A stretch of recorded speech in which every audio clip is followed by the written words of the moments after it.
corazón te canta, mi alma te anhela con todas mis fuerzas. Te amo, roca eterna, tú eres mi esperanza, mi gloria, mi fuerza. En valles de sombra te cuidas, eres lumbrera. Tú eres fiel, no me dejarás de la muerte y me levantarás. En tu palabra puedo confiar. Tú eres fiel, no me dejarás de la muerte y me levantarás. En tu palabra puedo confiar. Eres fiel.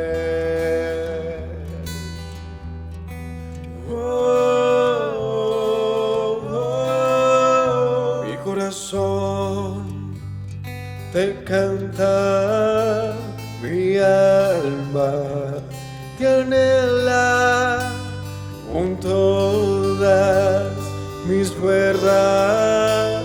Te amo, roca eterna, tú eres mi esperanza, mi gloria, mi fuerza. En valles de sombra me cuidas, eres lumbrera. Tú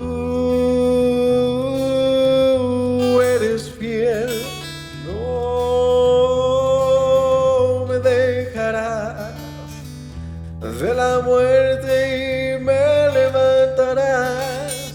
En tu palabra puedo confiar. Tú eres fiel, no me dejarás de la muerte y me levantarás. En tu palabra puedo confiar. Eres fiel,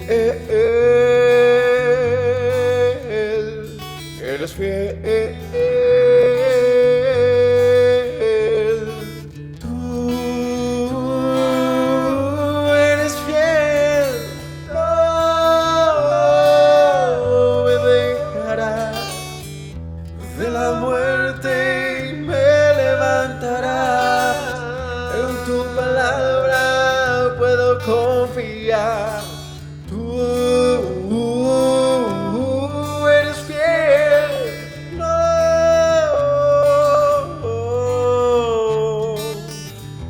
de la muerte y me levantarás. En tu palabra puedo confiar. Tú no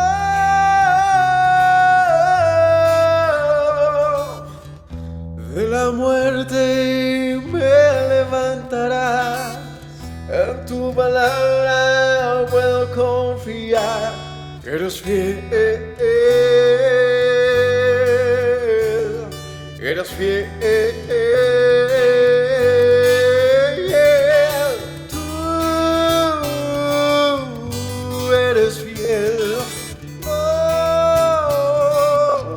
me dejarás de la muerte y me levantarás. En tu palabra puedo confiar.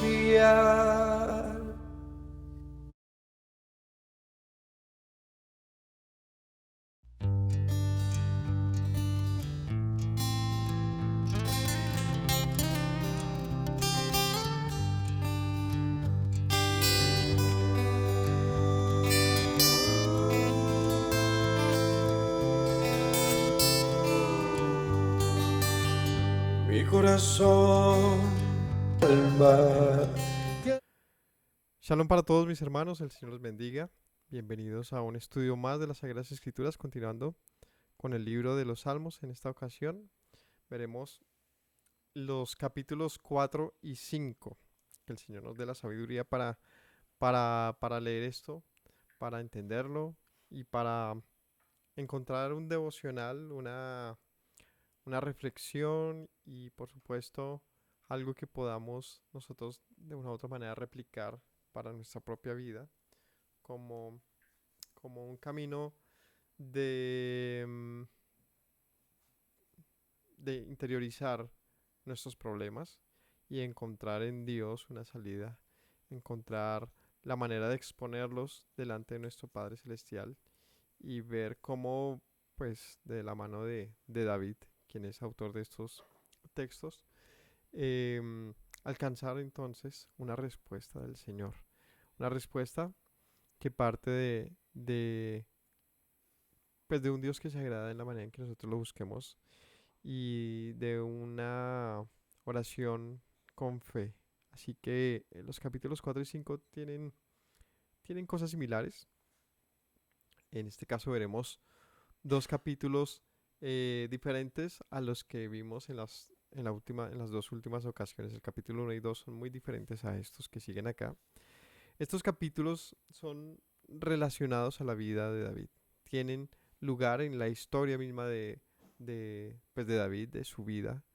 Acontecimientos difíciles para él, muy complicados, siendo rey. En el capítulo 4, perdónenme, no es 4 y 5, sino 3 y 4. Es capítulos 3 y 4. En el capítulo 3 tiene como título Oración matutina de confianza en Dios, Salmo de David cuando huía delante de Absalón su hijo.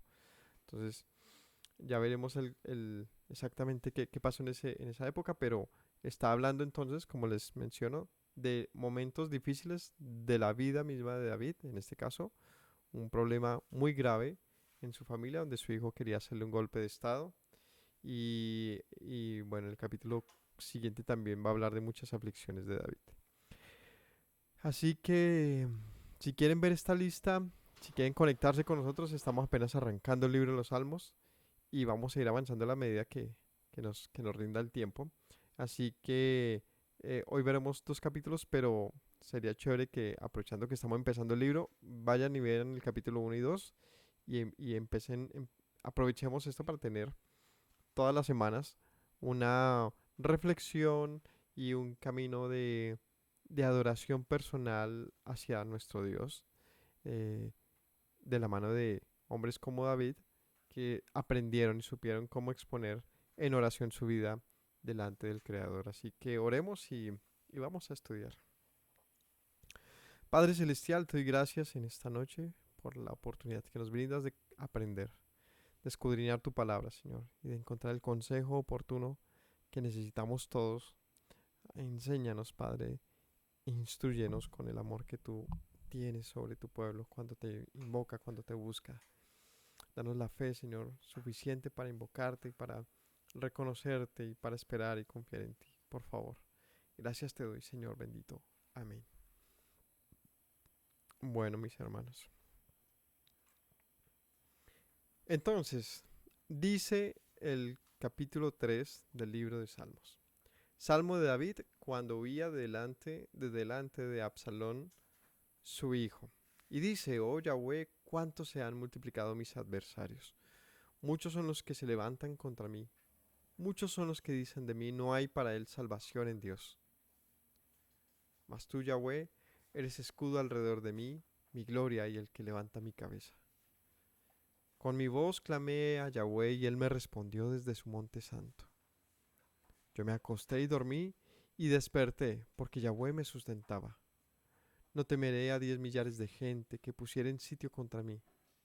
Levántate, Yahweh, sálvame, Dios mío, porque tú heriste a todos mis enemigos en la mejilla, los dientes de los perversos quebrantaste. Las salvaciones de Yahweh sobre tu pueblo sea tu bendición. Amén. Es una oración, así de entrada, vemos una oración un clamor, una súplica de David por causa de sus enemigos. Pero no cualquier enemigo.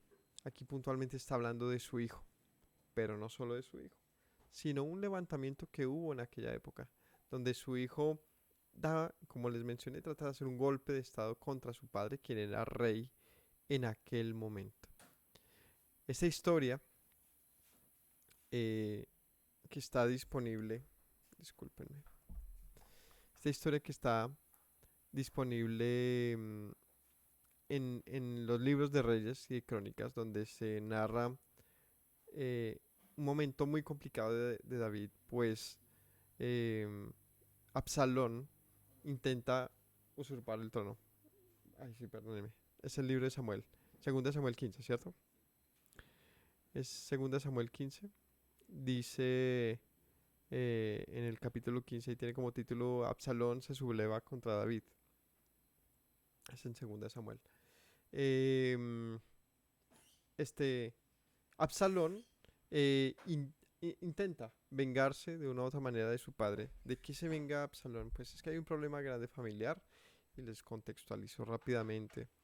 Resulta que David, perdón, tuvo varios hijos y algunos de estos hijos tienen inconvenientes entre ellos en los que David no hizo bien, pues podríamos, digamos que revisarlo de esa manera, no hizo de la mejor manera su papel como padre y esto generó una rabia, una molestia que duró por mucho tiempo dentro de sus hijos.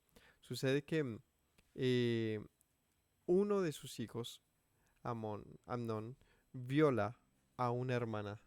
Es decir, dos de sus hijos tienen un problema donde uno viola a su hermana. Y Absalón, que es el tercer hijo, pues toma venganza por esto y termina matando a su hermano.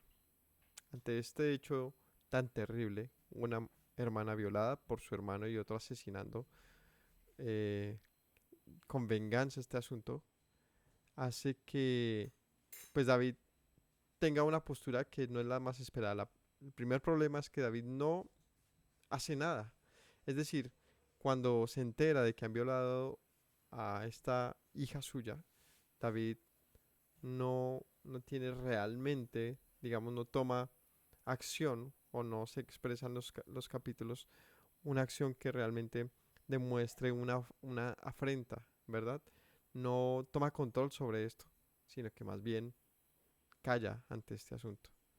Por lo tanto, Absalón se llena de ira contra su padre y contra su hermano, y venga la muerte, la violación de su hermana. En esta venganza, David lo que hace también es callar, pero aislar a su hijo Absalón. Lo que hace es alejarlo y pasan los años y lo que Absalón encuentra es un papá que lo ignora por completo, que no lo determina. Un papá que nunca supo afrontar las dificultades que estaban pasando dentro de su familia, sino que lo único que hizo fue, digamos que, alejarse de todo eso. Eso, por supuesto, significó un gran resentimiento familiar. Pasó el tiempo y Absalón se llenó de un sentimiento de venganza y de rencor contra su padre que lo llevó a sublevarse contra él. Entonces en segunda de Samuel 15 dice, aconteció después de esto que Absalón se hizo de carros y caballos y 50 hombres que corriesen delante de él. Se levantaba Absalón de mañana y se ponía a un lado del camino junto a la puerta y a cualquiera que tenía pleito que venía al rey a juicio, Absalón le llamaba y le decía, ¿de qué ciudad eres? Y él respondía, tu siervo es de una de las tribus de Israel. Entonces Absalón le decía, mira, tus palabras son buenas y justas, pero no tienes quien te oiga de parte del rey. Decía Absalón, ¿quién me pusiera por juez en la tierra? Para que viniesen a mí todos los que tienen pleito o negocio y que yo les haría justicia. Acontecía que cuando alguno se acercaba para inclinarse a él, extendía la mano y lo tomaba y lo besaba. De esta manera hacía con todos los israelitas que venían al rey a juicio, y así robaba Absalón el corazón de los de Israel. Al cabo de 4 años aconteció que Absalón, hijo del rey, que dijo al rey, te ruego que me permitas que vaya a Hebrón a pagar mi voto que he prometido al Señor. Tu siervo hizo voto cuando estaba en Jesús en Siria, diciendo el Señor si me hace volver a Jerusalén, yo serviré al Señor. El rey le dijo, ven paz, y él se levantó y se fue a Hebrón. Entonces envió Absalón mensajeros por todas las tribus de Israel diciendo, cuando oigan el sonido de la trompeta dirán, Absalón reina en Hebrón. Fueron con Absalón 200 hombres de Jerusalén, convidados por él, los cuales iban en su sencillez, sin saber nada. Mientras Absalón ofrecía los sacrificios, llamó a Ahitofel, Gilonita, consejero de David, de su ciudad de Gilón, y la conspiración se hizo poderosa y aumentaba el pueblo que lo seguía a Absalón. Y un mensajero vino a David diciendo, el corazón de todo Israel se va tras Absalón. Entonces David dijo a todos sus siervos que estaban con él en Jerusalén, levántense y huyan, porque no huyamos, no podremos escapar delante de Absalón. Daos prisa a partir, no sea que apresurándose él nos alcance y arroje el mal sobre nosotros, y era la ciudad a filo de espada. Y los siervos del rey dijeron al rey, he aquí tus siervos están listos a todo lo que nuestro señor el rey decida. El rey entonces salió con toda su familia en pos de él, y dejó al rey 10 mujeres concubinas para que cuidaran la casa. Salió pues el rey con todo el pueblo que le seguía y se detuvieron en un lugar distante, y todos sus siervos pasaban a su lado con todos los cereteos, peleteos y geteos. 600 hombres que habían venido de pie hasta Gat iban delante del rey. Y dijo el rey a Itaí Geteo, ¿para qué vienes tú también con nosotros? Vuélvete y quédate con el rey porque eres extranjero. Bueno, el caso es que David en este momento huye y él no confronta a su hijo. Absalón entonces, ¿qué hace? Como dice acá, se roba el corazón de Israel. ¿Por qué robárselo? Pues porque David, su padre, era rey. Y lo que estaba haciendo Absalón era, como príncipe del pueblo y era reconocido, era ofrecerle al pueblo una segunda opción, en la que supuestamente era mejor, mejor gobernante, mejor juez. Em, Se ganó al pueblo y una porción importante del pueblo lo siguió en lo que él buscaba. David se entera de esto y no confronta a su hijo ni intenta hacer nada, sino que huye. Y bueno, en este sentido, la decisión podríamos decir que fue buena. ¿Por qué buena? Porque es que confrontar a su hijo podría haber significado una guerra entre israelitas. Y no sería justo que los israelitas muriesen unos contra otros por causa de un problema de David contra su hijo. Es decir, no eran enemigos unos de otros, perdón, sino que eran dos partidos en este caso, y dos partidos que habían surgido por un problema familiar. Así que David toma una decisión, podríamos decir que sabia de momento, y es huir y no, pues no convertir esto en un valle de sangre. Y en esa huida es que viene este salmo, Salmo de David cuando huía delante de Absalón, su hijo. Ahora sí, ya les he contextualizado, es un momento realmente difícil. Está huyendo de sus enemigos. El pueblo se ha levantado contra el rey, pero quien lo comanda es su hijo Absalón. Grave, ¿no? Difícil. Em, ¿Qué sentirá uno? Bueno, vemos muchos de nosotros quizás seamos padres y algunos de nuestros hijos pueden ser mayores. ¿Qué se sentirá? ¿Han sentido alguna vez que sus hijos los odian? ¿O quizás ustedes han odiado alguna vez a sus padres por algo que pasó? ¿Han tenido esa sensación de abandono? ¿Han tenido esa sensación de un padre o una madre que, que no toma parte en su vida de la manera en que debiera estar, como uno espera que esté, y simplemente lo deja, digamos, abandonado a las propias decisiones de uno? O no sé, hay muchas cosas que nos pueden hacer sentir molestia y rabia contra nuestros padres. ¿Hasta qué punto alguno de nosotros podría haber sentido en algún momento rencor y odio, incluso sed de venganza contra un padre? Para que eso acontezca debe haber un sentimiento muy poderoso, muy fuerte. Debió acontecer algo tan, tan complejo, tan difícil y por tanto tiempo que haya prolongado una rabia de este estilo, ¿no? Y si nos pasó al contrario, como padres, un hijo se nos ha sentido odio, hemos sentido más bien de parte de nuestros hijos rencor, rabia, odios, tenemos que preguntarnos qué hicimos o qué permitimos o qué pasó para que esto acontezca. A veces resulta muy fácil decir, echarle la culpa siempre al otro, ¿no? Pero es necesario también preguntarnos sobre la historia de las cosas, ¿no? Todo tiene una historia y al rehusarnos a escuchar la versión de los demás, solamente convierte esto en un odio muy largo. Algo que con el tiempo se prolonga, se vuelve cada vez más difícil. De pronto no con nuestros hijos, de pronto con un familiar, de pronto con un hermano. ¿Qué pasa cuando hay una molestia o viene un conflicto y simplemente se abandona el conflicto?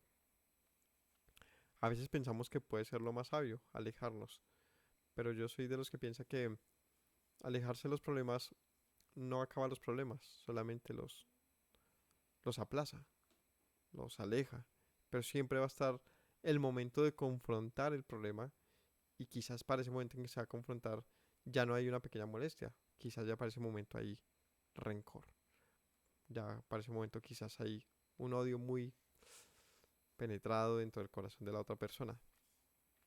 Siempre es importante el reconocer las cosas, la confesión y por supuesto tener las agallas de hablar con los demás. Pero David no estaba en ese momento, en esa posición, estaba en algo muy diferente. Él pensaba, digo yo, creo yo, David fue muy ingenuo y muy torpe como padre. Mm, Es un juicio, puede ser muy, em,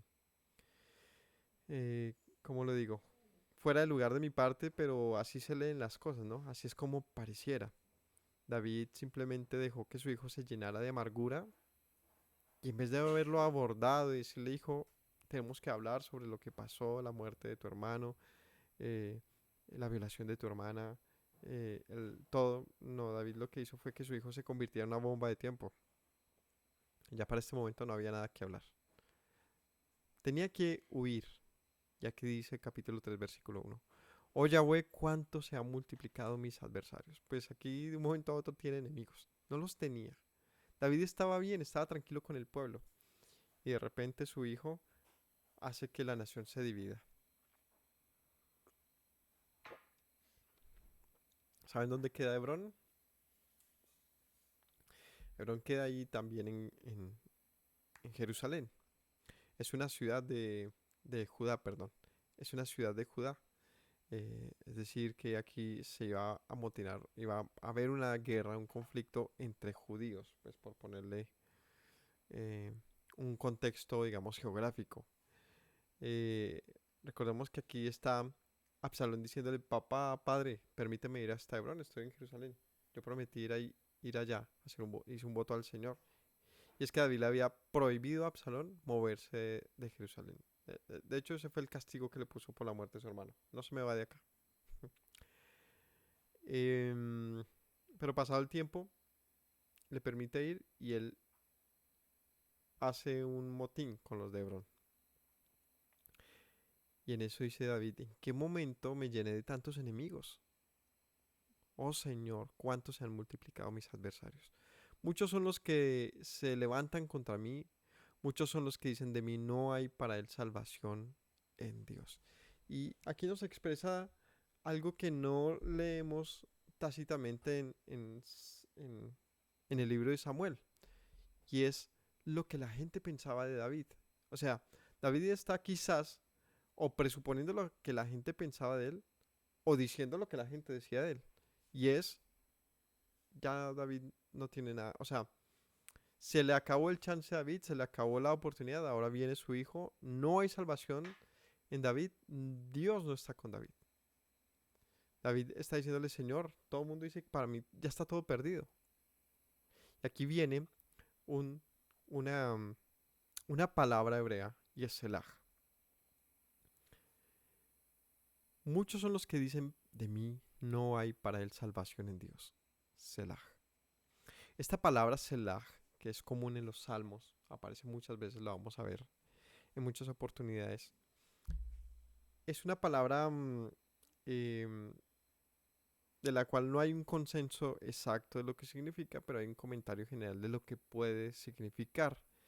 Y quizás sea más una señal ortográfica o una señal indicativa similar a la que acontece en la música, ¿sí? Como las notas musicales. Es decir, da un indicativo sobre la lectura, sobre cómo leerla. Por ejemplo, en español colocamos un signo de exclamación inmediatamente, eh, en el español no, sino en nuestro alfabeto occidental. La exclamación advierte inmediatamente de que el texto tiene un propósito exclamativo, un propósito de, digamos, con un mayor énfasis y con una voz más alta, incluso, ¿cierto? O cuando hay un punto y aparte representa que debemos hacer un pequeño silencio, una pequeña pausa y continuar con el siguiente pasaje, ¿cierto? Etcétera. El selah, probablemente como comparativo, significa algo similar y es un indicativo de lectura donde probablemente nos invite a la reflexión, a una pausa prolongada. En otros casos, algunos comentaristas dicen probablemente signifique o represente que lo volvamos a leer, el último verso.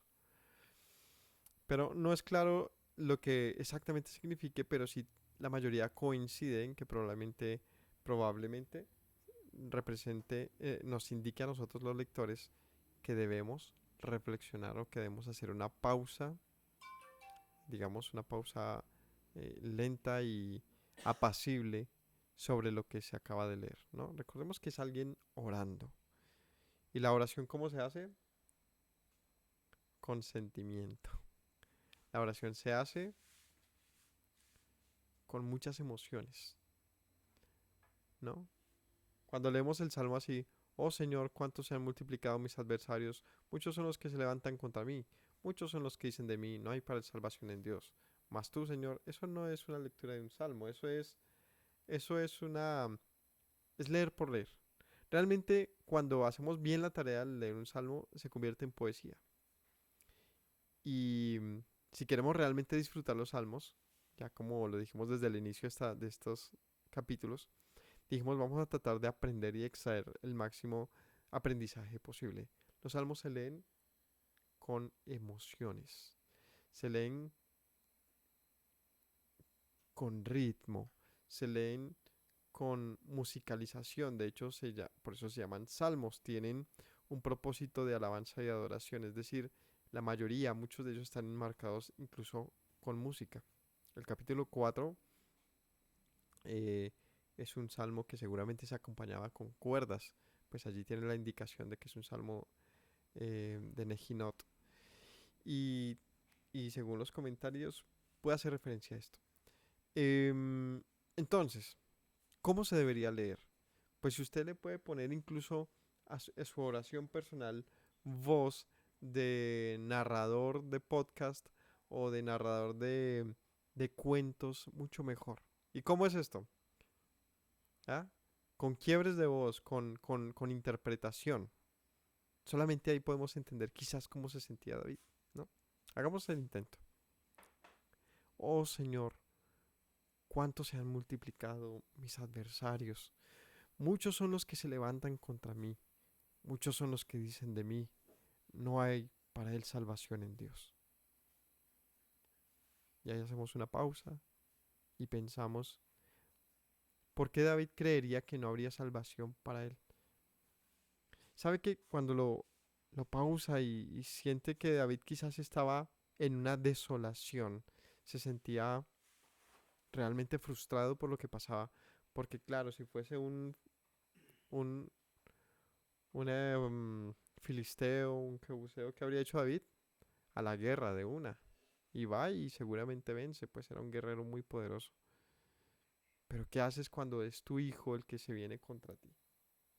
Por tu culpa, porque David sabía que él tenía gran culpa en ello. Es una situación muy complicada. Así que él dice, oh Señor, oh Señor, dicen que no hay salvación para mí. 3. Mas tú, Señor, eres escudo alrededor de mí, mi gloria y el que levanta mi cabeza. ¿No? Entonces ahora viene un crescendo aquí, va cambiando, hay un contraste de lo anterior, ¿no? David como que se va al abismo, ¡pum! No hay para mí salvación en Dios. Y de repente viene esa luz, ese destello que va como una luz naciente. Pero tú, Señor. Este pero tú es una expresión muy importante porque representa la fe de David.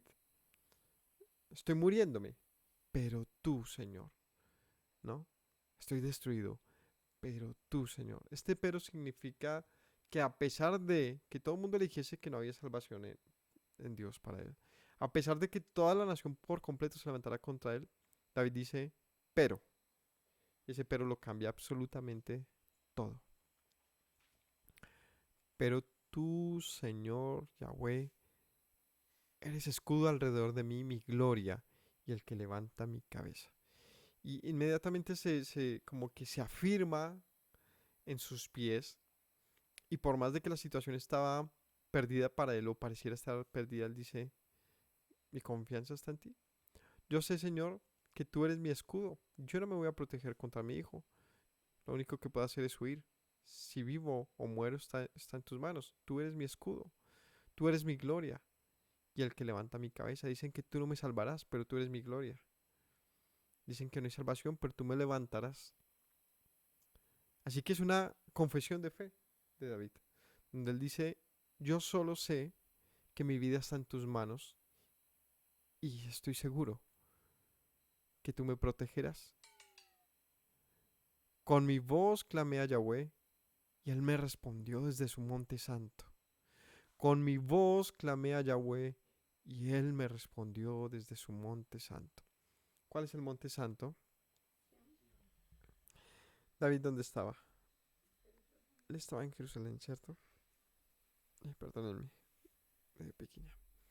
David estaba en Jerusalén, es donde estaba pues antes de que su hijo llegara con un poco de gente o a buscarlo. Y representa donde se origina la súplica de David. David no huye y luego busca a Dios. Aquí dice, clamé y me respondió desde su monte santo. Desde, desde, su, desde el momento previo de la huida, evidentemente, David buscó al Señor. Y esto de me respondió desde su monte santo es una alusión a la manera en que David entiende o cree o sencillamente decide expresar el lugar desde donde Dios habla. ¿Por qué diría me respondió desde su monte santo? Mm, ¿Qué significa esto? No existía templo. ¿Qué significa me respondió desde su monte santo? ¿Mm? Quizás este monte santo está haciendo referencias al Sinaí. Recordemos que para ese momento el- el tabernáculo estaba separado. El arca quizás ya estaba en Jerusalén. Así es, ya estaba en Jerusalén, pero estaba entre, entre carpas, entre tiendas. No había templo. Y una referencia al Monte Santo no existía para esa época sobre Jerusalén. De hecho, David la había tomado, digamos, relativamente reciente. Lo que para esa época seguramente se significaría el Monte Santo es el monte desde donde se entregó la ley. Porque allí nació la nación de Israel como pueblo unido, como un pueblo libre. Es el lugar donde el Señor habla y responde a un pueblo que era esclavo anteriormente por los egipcios, ¿no? Pues Moisés viene del monte Horeb y dice, yo escuché el clamor del pueblo, un pueblo oprimido por egipcios.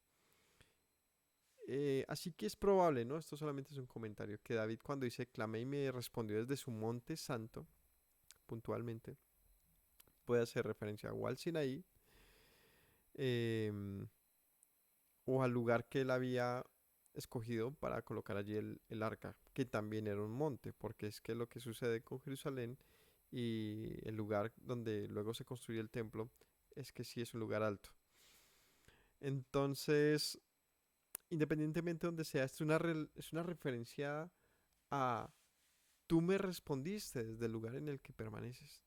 Es decir, tú te inclinaste hacia hacia mí, escuchaste mi voz y volteaste hacia mí desde tu morada, ¿no? Este me respondió desde su monte. Tiene muchas formas de entenderse porque, de hecho, el término que se hace referencia al Señor como el Altísimo, ¿saben cuál es la palabra hebrea? El Elión. También significa el Dios de las montañas. El Dios de los montes, el Dios de las montañas, porque era conocido como el Dios de los montes. ¿Ah? Por esto mismo, la concepción hebrea de la época era un Dios que sobrepasaba, perdón, las montañas, el Altísimo. Y vemos a un Dios que se manifiesta así con Moisés, ¿no? Como un Dios que desde el monte Sinaí habla al pueblo, ¿no? El pueblo de las montañas. Así que es una referencia a la concepción, es como cuando nosotros decimos, oh Señor, que estás en los cielos. Exactamente dónde está el Señor, en cuál cielo, cómo funciona esto. Bueno, es algo que, bueno, Yeshua mismo es el que nos dice, no, Padre nuestro que estás en los cielos. Pero ¿qué es los cielos? ¿Dónde quedan? Exactamente dónde está. Está en todo lugar, ¿verdad? Pero entonces, como que es es un imaginario nuestro de, o sea, con imaginario me refiero a que es la manera en que nosotros en nuestro corazón guardamos y concebimos la morada del Señor, ¿no? El lugar santo del Señor, ¿dónde está? En los cielos, pero ¿qué significan los cielos? Entonces, nunca indagamos eso realmente y solamente queda en nosotros el Señor está en los cielos, en su monte santo, en el lugar de su morada. Así que es algo poético y es un concepto entonces. Mm, Desde su monte santo me respondió. Y aquí viene el Selah. Porque el primer Selah era, dicen que no hay salvación para mí. Y como que está allí humillado, deprimido. Y en el segundo Selah está diciendo, pero tú me has respondido. Entonces aquí hay un gran contraste, como les mencionaba. Vemos a David como que cambiando su discurso o sus palabras y ya no son de desazón. Ahora sus palabras son de estoy tranquilo porque tú respondes. 5. Y aquí podríamos agregarle una palabra, por tanto. Yo me acosté y dormí y desperté porque Yahweh me sustentaba. Ahora David tiene una apariencia y una tranquilidad que no tenía evidentemente antes. ¿Cómo empezó? Oh Señor, cuánto se han multiplicado mis adversarios. Y esto suena, estoy agotado, no te has dado cuenta, Señor, todo lo que pasa a mi alrededor. Y ahora dice, me acosté y dormí y desperté, porque tú me sustentas. En otras palabras está diciendo, si me acosté y dormí y tengo un día más de vida es porque tú me lo has dado, me estás sustentando. Así que no temeré. Si estoy vivo, si me he podido recostar y descansar y levantarme, es porque tú me das ese sustento. Es un reconocimiento a Dios como el Dios de la vida y por lo tanto como quien nos sustenta. Entonces vemos cómo va bailando David, ¿no? Está humillado, pero dice, pero en ti confío, Señor. Tú eres quien me levanta. Yo te he clamado y tú me has respondido. ¿Cómo sé que me has respondido? Porque estoy vivo. Porque me acosté y me dormí y aquí estoy otro día más. Así que 6. No temeré a 10 millares de gente que pongan sitio contra mí. Levántate, Señor, sálvame, Dios mío, porque tú heriste a todos mis enemigos en la mejilla, los dientes de los perversos quebrantaste. Entonces dice ahora, estoy tranquilo, aunque 10.000 personas se levanten contra mí, aunque haya un pueblo completamente decidido a destruirme y pongan sitios, es decir, me encuentren y me rodeen, no temeré. Sálvame, Señor. Porque yo vi, y aquí le recuerda al Señor, que tú heriste a mis enemigos en la mejilla y los dientes de los perversos quebrantaste. Porque yo he visto cómo tú me has sustentado cuando he luchado contra los malvados. Y aquí viene también una declaración de David acerca de los que lo seguían y los llama perversos, ¿no? Es decir, los está poniendo al nivel de los que en el pasado fueron sus enemigos. Y estamos hablando de, de incluso de otros pueblos. ¿Por qué podría llamar David a sus enemigos perversos? ¿No era David el perverso? O sea, ¿quién es el enemigo? ¿Quién es el malo aquí? En el modo de entender de Absalón, su papá era malvado, seguramente. Mi papá me abandonó y no hizo nada ante la violación de mi hermana. Quizás para Absalón su padre era terrible. Quizás para el pueblo no había un rey más digno que Absalón, pues era el hermano que merecía. Él era, en ese, no era el mayor, Amnón era el mayor, pero ya muerto Absalón sería rey. Creo que hay otro hermano ahí en la mitad. Pero Absalón sería el que podría ser rey por orden. Y seguramente en lo que Absalón habló con el pueblo vio más digno a Absalón, ¿no? Dice que los, eh, los convertía a él con sus palabras suaves. Pero el pueblo estaba sublevándose contra un rey escogido por Dios, contra un rey que había, bien o mal, con todos sus errores, David había llevado a la nación a paz con sus enemigos. Es decir, Israel está en un buen momento, fuera de los problemas familiares de David. Así que todos los que se levantaban contra el rey sin causa más que una sublevación de un golpe de estado planificado, pues estos eran malvados entonces. Debieron haber protegido a su rey. Las salvaciones de Yahweh sobre tu pueblo sea tu bendición. Y ahora David bendice al pueblo. Decían, no hay salvación en Dios para David. Y David dice, tuya es la salvación. Pueden decir lo que quieran, pero sé que tuya es la salvación. Tuya es la salvación. Bendice a tu pueblo, Señor. Y aquí otra vez le dice, Selah. Entonces a los que llamó anteriormente los relacionó con un pueblo perverso y un pueblo enemigo. Ahora los ve como un pueblo sobre el cual dice, bendícelo, Señor. Bendice a este pueblo. Entonces, ¿qué podemos concluir de este salmo? ¿Qué podemos decir? Que si las cosas se nos ponen muy difíciles y en parte nuestra culpa, pero también los odios y rencores del mundo contra nosotros, tenemos que procurar hacer las cosas bien, entonces corregirlas, ¿verdad? Pero si ya no hay lugar a eso, ¿qué podemos hacer? Deberíamos aprender de David que él lo que hizo fue entonces buscar a Dios, ¿no? Dice, yo clamé al Señor y Él me respondió desde su monte santo. Es decir, el clamor es justamente la gran herramienta de la oración y es la oportunidad que nos da el Señor, es, es el camino para buscarle con, con súplica, con insistencia, con fuerza, ¿verdad? Es el gran deseo de ser respondidos de nuestro Dios.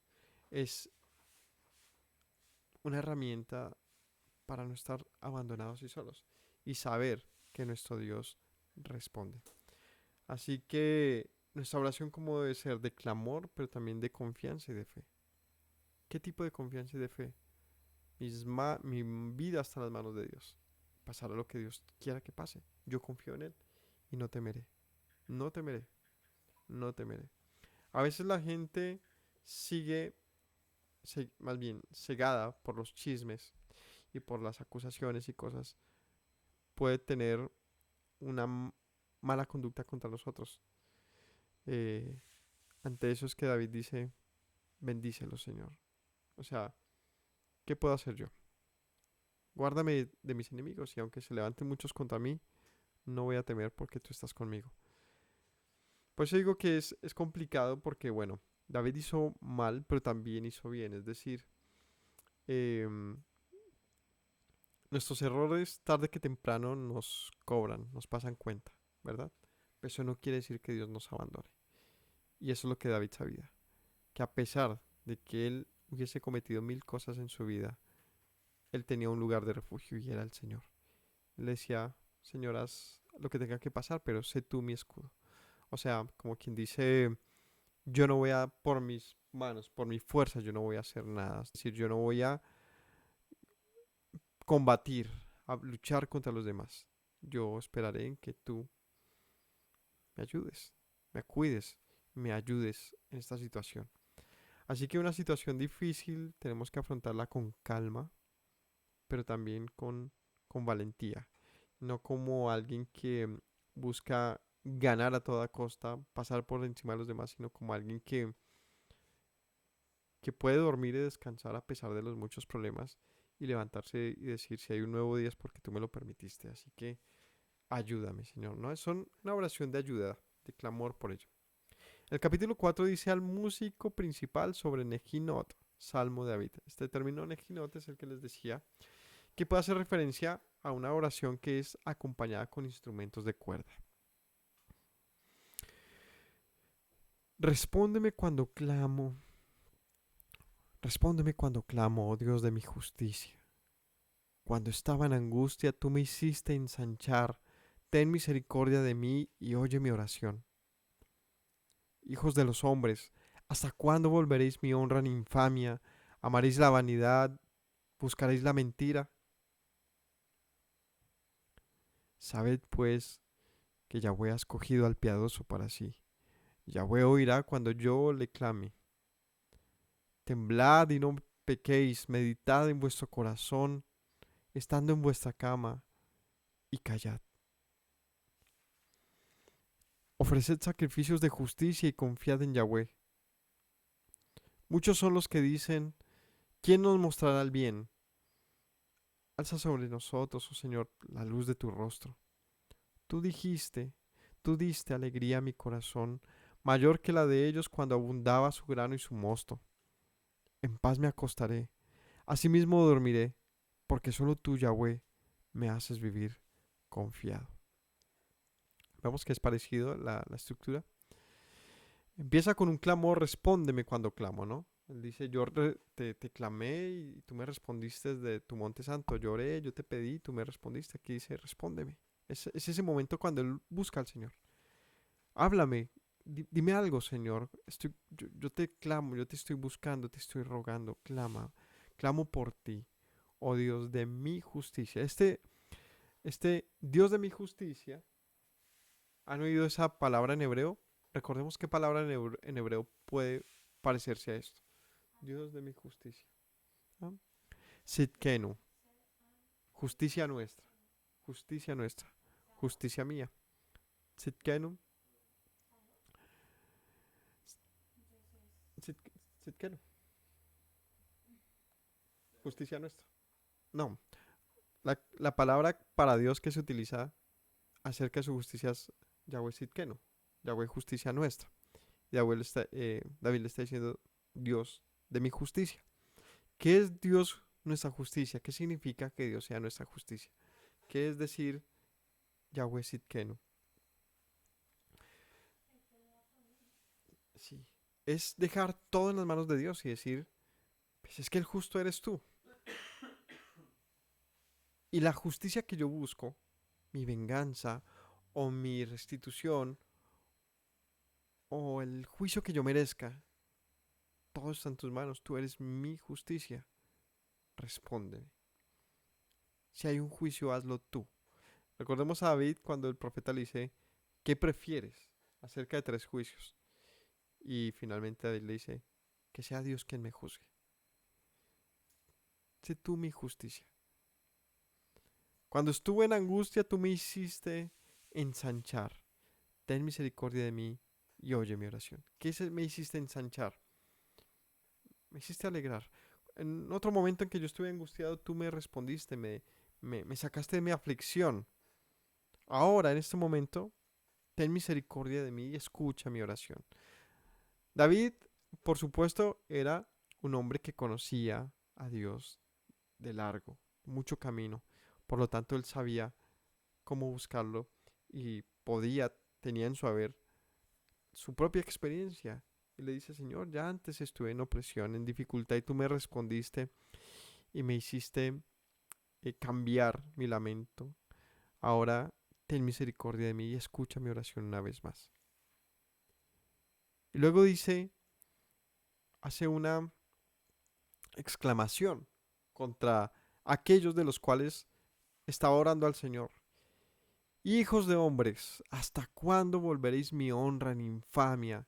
¿Amaréis la vanidad y buscaréis la mentira? ¿A quién podría referirse David? El pasaje no es claro sobre qué momento de la vida, pero nos podría recordar de pronto también a lo que leímos ahorita con Absalón y momentos similares.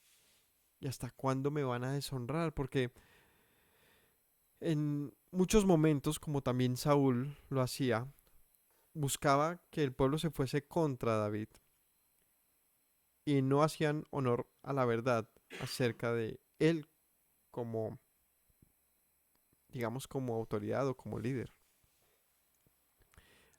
¿Hasta cuándo van a amar la vanidad y buscarán la mentira? Y vemos como había, como les menciono, una gran difamación y chismerío acerca de David, que era lo que hacía que fácilmente el pueblo se volviese contra él, porque el pueblo lo amaba en muchas ocasiones, pero en otros momentos parecía que lo odiaba. Y David dice, ¿hasta cuándo van a difamar contra mí? Y aquí respira. ¿Hasta cuándo? Y aquí podemos no solamente pensar en lo que David quería decirle a aquellos por quienes suplicaba al Señor una salida, sino también podemos pensar en nosotros. Imaginemos que nos lo están diciendo. De aquí podemos aprender algo. ¿Hasta cuándo volveremos la honra de los demás en infamia? ¿Amaremos la vanidad y buscaremos la mentira? Aquí podemos pensar en esto. Nosotros somos de los que deshonramos a los demás, de los que participamos en el chismerío, de los que dañamos la honra de los demás, somos de los que amamos la vanidad, buscamos la mentira, somos de esos. Yo creo que este es un pecado muy común, por más de que no lo creamos, es un camino que se ve todos los días, que se ve todos los días, que a veces preferimos ni siquiera hablar con la gente para evitar que esto nos pase. En cualquier momento nos volvemos cómplices de la deshonra, del hablar mal de los demás, de no constatar la verdad y por lo tanto buscar la mentira. ¿Por cuál causa? Aquí dice, amar la vanidad. Decimos aquí en Colombia, sí, am, que es delicioso el chisme, ¿no? Hay gente que le encanta, hay gente que siempre tiene su oído así dispuesto para ver qué puede oír de otra persona, ¿no? Cuente, cuente, cuente. Ese cuente, cuente que nos parece chistoso, como dice aquí, vanidad, es a veces buscar la mentira. Porque, ¿cómo podemos constatar que aquello que conocemos de otros no es más que solamente una difamación? Porque no hay nada más terrible que cerrar nuestro corazón contra otra persona sin haber constatado las cosas. Pues eso pasa todo el tiempo con todo el mundo. Y en este caso contra un rey, el rey David. Sabed pues que Yahweh ha escogido al piadoso para sí. Yahweh oirá cuando yo a él clamaré. Y David dice en su soliloquio, hablando aquí, estoy seguro, sí, seguramente no sé cómo lo podemos imaginar, allí en una cueva o en un lugar desolado o quizás en un monte mirando hacia lo lejos, diciendo, gritando incluso, sepan pues que Dios ha escogido al piadoso para sí, hablando de sí mismo. Yo soy un hombre que no he hecho maldad contra ustedes, no he sido un buen rey, he sido piadoso, yo temo a Dios y a su ley. Él ha escogido hombres como yo para sí. Está diciendo, yo no estoy solo. Aunque todos hablen mal de mí, aunque todos difamen contra mí, aunque todos busquen mi muerte, sepan pues que Dios ha escogido hombres como yo. Y me escuchará por lo tanto cuando Él clame. David entonces está seguro de que Dios le responderá. Pues arrancó diciendo, respóndeme cuando clamo. Y aquí dice, Él oirá cuando Él clame. Temblad y no pequéis, meditad en vuestro corazón estando en vuestra cama y callad. Y aquí viene no un Señor, mátalos, destruyelos, sino un consejo, dice, ustedes que buscan la mentira, la difamación, más bien tengan temor y no pequen más con esto.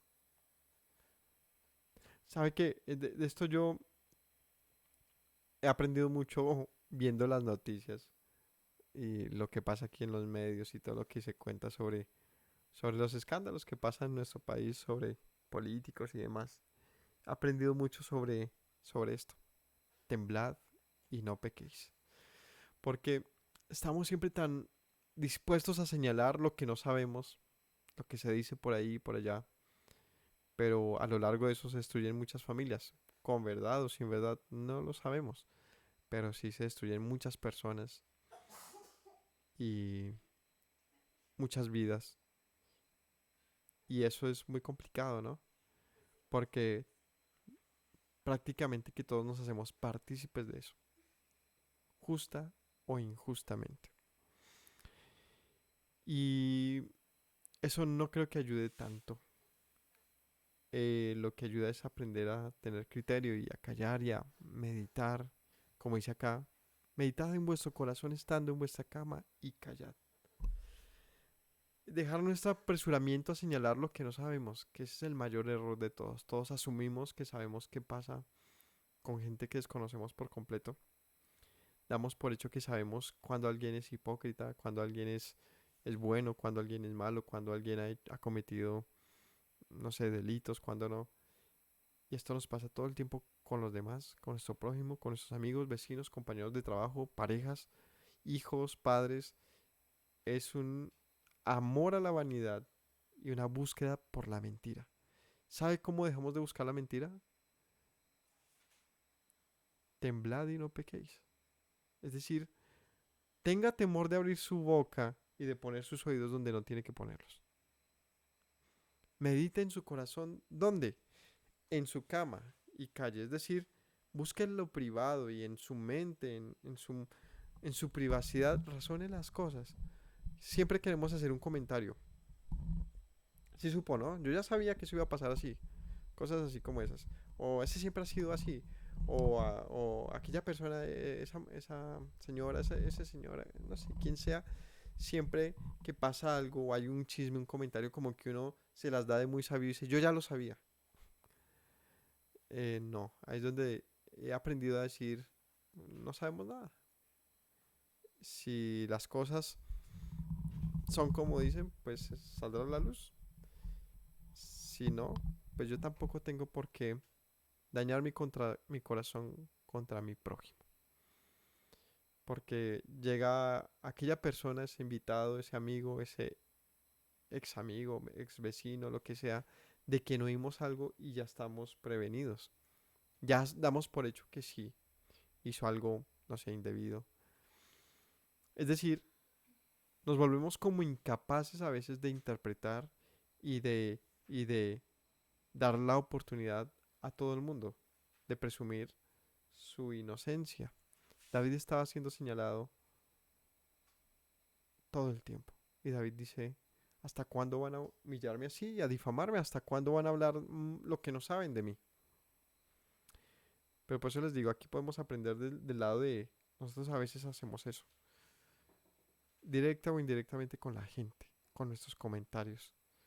Mejor no opinar de la gente, eso creo que es un ejercicio que todos tenemos que aprender a hacer. Hay cosas que molestan, por supuesto, hay mil situaciones, pero a veces simplemente nos creemos muy sabios porque tenemos determinado qué pensar sobre los demás. Tenemos una postura muy, muy ruda, muy fuerte contra alguien y pensamos que eso es lo correcto. Pues ahí es donde David nos dice, mediten en su corazón, en su cama y callen. Ofrezcan sacrificios de justicia más bien y confíen en Yahweh. Muchos son los que dicen, ¿quién nos mostrará el bien?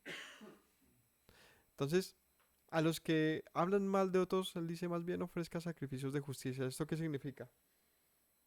Pues usted haga bien las cosas. Entonces, usted sea el que demuestre entonces una vida piadosa. Si usted cree que el otro no lo hace, pues hágalo usted. Vaya y póngase a cuentas con Dios y calle acerca de su hermano. Confíe en Yahweh entonces. Está diciéndole, si ustedes creen mal de mí como rey, pues medite en su cuarto y confíe en Dios que Él hará lo que tenga que hacer conmigo si he sido un mal rey. Muchos son los que dicen, ¿quién nos mostrará el bien? Alza sobre nosotros, oh Señor, la luz de tu rostro. Muchos dicen, ¿quién nos mostrará el bien? Está hablando de justicia, ¿no? David era un rey y como rey tenía también como propósito esto. Y muchos no confiaban en David con este propósito. Pero David dice, alza sobre nosotros, oh Señor, la luz de tu rostro. ¿Quién nos mostrará el bien? David dice, el Señor.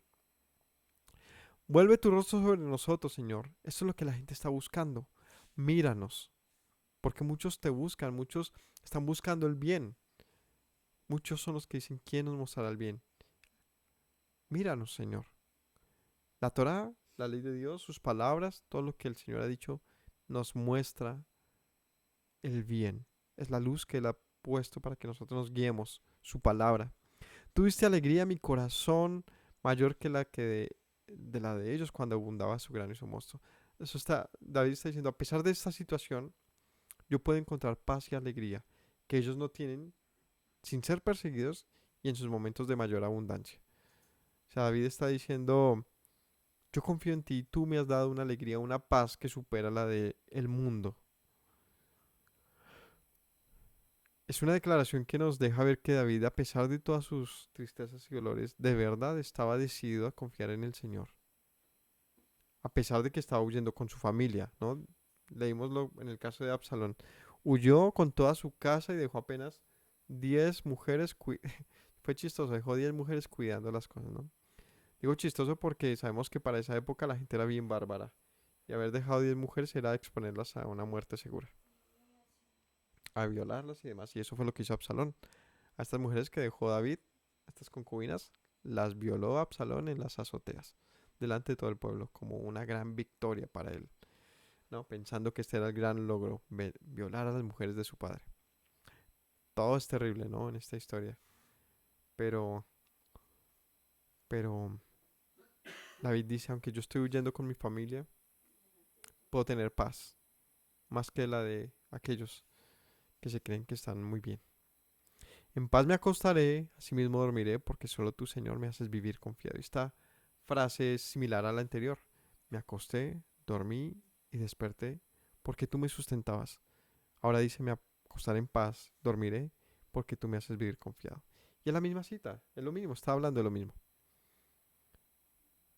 Yo estoy vivo, es porque tú me tienes vivo. Así que me acostaré en paz y dormiré, porque tú me haces vivir confiado. Yo no temeré a mal alguno, porque tú estás conmigo. David reconoce en todos los salmos que su vida no está en las manos de la gente y que no va a poder la gente hacer nada contra el que el Señor no lo permita. Así que él lo que hace es un ejercicio de decir, todo va a estar bien. Y ese bien, aunque signifique su propia muerte, existe porque él confiaba en que esa era la providencia de Dios. Y esto es una reflexión importante que quiero decirles. Y es que pedir protección en Dios, de Dios, y pedir y poner nuestra vida en las manos de Dios no significa que todo va a estar en el sentido más estricto de lo que nosotros creemos, todo va a estar bien. No. Esto lo que significa es que logramos tener tranquilidad de que las cosas pasarán como tengan que pasar y que nosotros no haremos nada en nuestras fuerzas para evitarlo. Es decir, no tendremos que combatir, que lastimar, que dañar a otros para ganar, ¿no? Sino que si las cosas van a estar mejor es porque así lo permite el Señor. Y si nosotros recibamos un castigo o dificultades es porque también estamos en manos del Señor. El caso es, descansaré, porque sea que pasen lo que pase, yo estaré mejor que ellos. Estamos hablando no de alguien que ha... No, o sea, no es que tú vayas y haces lo malo y ahora, Señor, guárdame y cuídame. No, no, no. Estamos hablando de algo diferente. Él está hablando de difamaciones, de persecuciones, de asuntos de poder, ¿no? De política, de hecho, de asuntos de gobierno. Era algo bien difícil. Nosotros tenemos que entender que el mundo nos puede perseguir. Lo que tenemos que hacer es, como al principio les dije, es pensar por qué nos persiguen, qué hemos hecho. Si tenemos culpa, tenemos que buscar cómo solucionar. Nos pasó recientemente algo muy, muy bonito. Y es que nosotros con nuestra familia, yo con mi familia, es decir, con mis tíos, primos y demás, no tenemos, ¿cómo decirlo? Una relación muy cercana hace mucho tiempo. Por mil cosas, normal, de la familia, simplemente nos alejamos de muchos. Y nos vinimos a vivir lejos, ¿no? De toda la familia, que la mayoría vive en Bogotá, creo que todos viven en Bogotá. Y con un familiar o con unos familiares, eh, desde, desde siempre no hemos tenido la mejor relación. Esto no significa conflicto, sino no ha sido estrecha, no ha sido cercana. Y les invitamos a venir a la finca, iban a pasear y eso era algo completamente novedoso.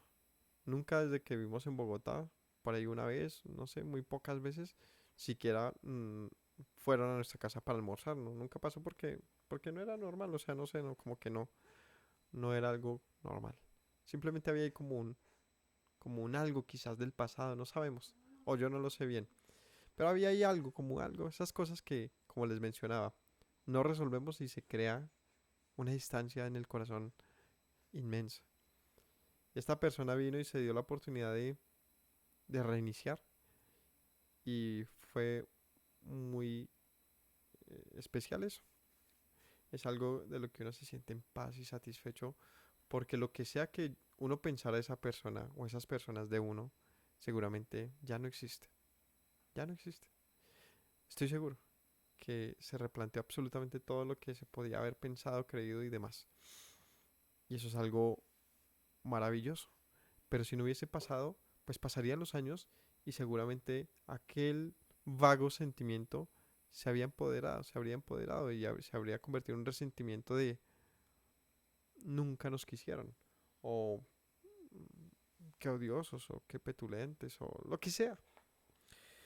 Entonces, siempre es importante que nosotros abordemos las situaciones y si tenemos errores, aunque haya pasado mucho tiempo, mejor sacarlos a flote, así sea un instante para decir, perdóneme por pasó algo, ¿se acuerda más o menos? Y no lo saquemos a flote, solamente perdóneme.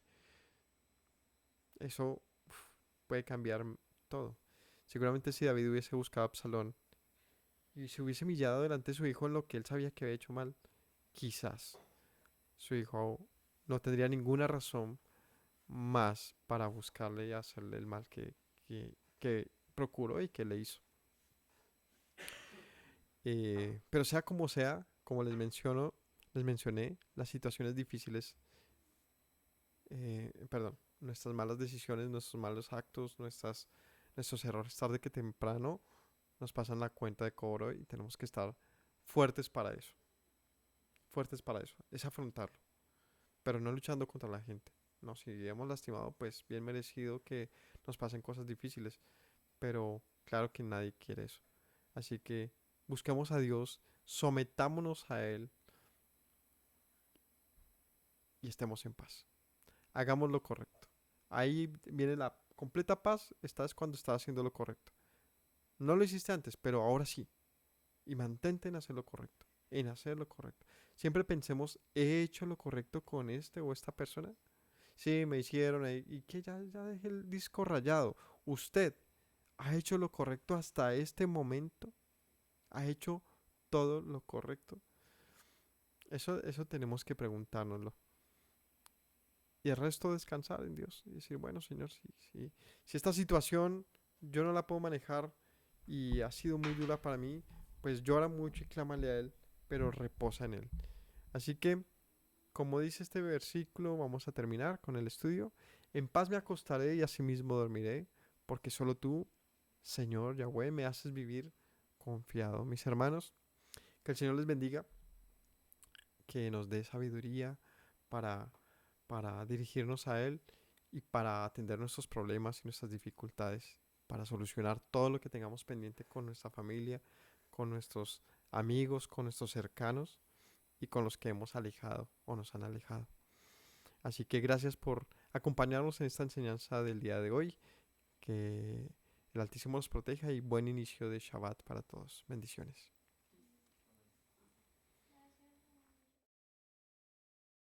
Me presento nuevamente, mi Rey, mi buen Señor. Mis pasos se han desviado, necesitan dirección. En tu amor me he refugiado, Yeshua, pues así al Padre puedo hoy decir. Me presento nuevamente, mi Rey, mi buen Señor. Mis pasos se han desviado, necesitan dirección. En tu amor me he refugiado, Yeshua, pues así al Padre puedo hoy decir. Abba, Padre, Baruch atah, Señor Dios nuestro Rey de eternidad. Abba, Padre, Baruch atah, Adonai Eloheinu melech haolam.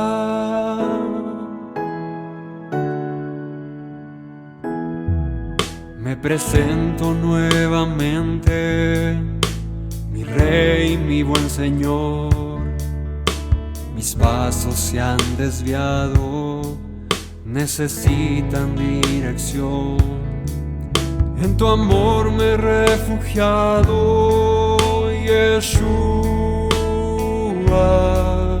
pues así al Padre puedo hoy decir.